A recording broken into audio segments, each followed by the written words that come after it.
à propos de la lecture de la Megillah, lorsqu'on n'a pas de Megillah Keshera sous les yeux. On a juste un Chumash où on a la Megillah, mais elle n'est pas cachère. Qu'est-ce qu'on a le droit de faire et qu'est-ce qu'on n'a pas le droit de faire? Alors, il est écrit dans le Shulchan Aruch, Siman Taratz, Saif Dalet. Mi shetofes beyado Megillah she'ena keshera, lo yikra im hashaliach tzibur, ela shomeya veshotek. Celui qui tient une Megillah qui n'est pas keshera n'a pas le droit de lire avec le shaliach tzibur. Il peut suivre des yeux, il écoute, mais il ne faut pas qu'il lise en même temps à voix basse. Pourquoi? Le Mishnah Berurah explique que la personne, à ce moment-là, elle risquerait, au lieu de s'acquitter par audition du shaliach tzibur, elle risquerait de vouloir s'acquitter par sa propre lecture. Or, lui n'a pas de Megillah Kshera, donc c'est pas bon. Il s'acquitte par audition parce que le shaliach tzibur a une Megillah qui est kashère, shomeya keroné. Donc il ne faut pas lire en même temps. Il faut suivre, écouter attentivement le shaliach tzibur. Juste on suit des yeux. Mais tout de même, ça sert à quelque chose d'avoir un chumash sous la main plutôt que d'écouter comme ça, comme auditeur libre. Qu'est-ce qu'il y a de mieux d'avoir un chumash sous la main? Non seulement qu'on voit le sujet, qu'on suit encore mieux, mais non seulement cela. C'est que si jamais on a manqué un mot, d'après le Rov des Poskim, nous dit le Mishnah Berurah, dans Siman Taratz, que Saïf Gimel, Tsarich likrota kula, ve'u li'ikuva, ve'da'at rov ha-poskim, shafilu mchiser mimena rak teva ahat lo yatsa. Même s'il manque un mot de la Megillah, on n'est pas quitte.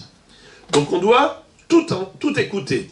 Ou lire la totalité, ou écouter la totalité. Si on a manqué un mot, eh bien on a raté la Megillah, il faut tout recommencer.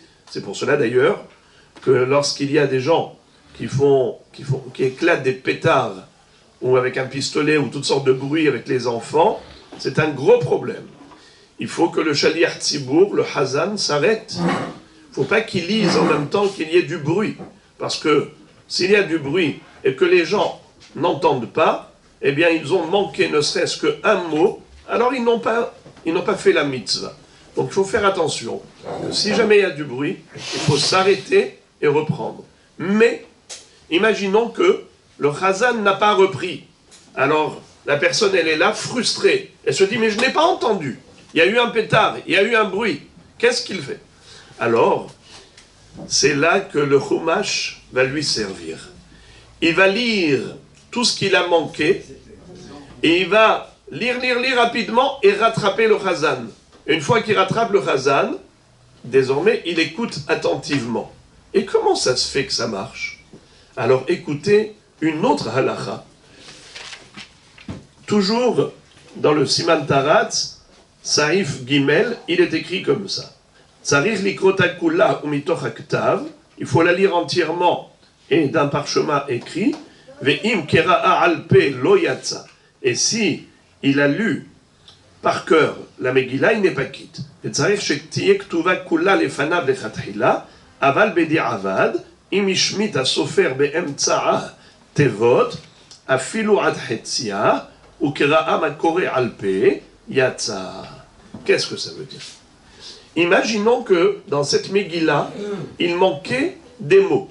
Le Sofer a mal écrit la Megillah, il a mal recopié. Il a sauté des mots. Alors celui qui lit la Megillah, le Hazan, dans un cas pareil, il faut qu'il lise ces mots, qu'il les récite par cœur. Les mots manquants, il faut qu'il les récite par cœur. Car la Megillah, ce n'est pas comme un Sefer Torah ou Tfilin ou Mezuzot. Les Hachamim ont été plus tolérants. Ils ont dit que pour la Megillat Esther, même s'il y a une erreur et que le Sofer a sauté des mots, eh bien, c'est cachère tout de même. Il faut juste que le lecteur lise par cœur les mots manquants.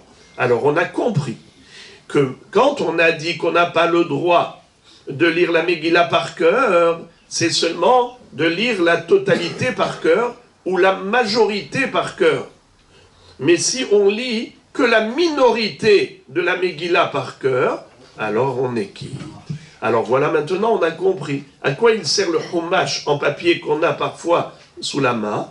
C'est que si jamais il y a eu un bruit qui nous a empêché d'écouter la Megillah du Hazan, alors on peut lire les mots qui manquent, c'est-à-dire on lit, on rattrape le Hazan, et après on se tait.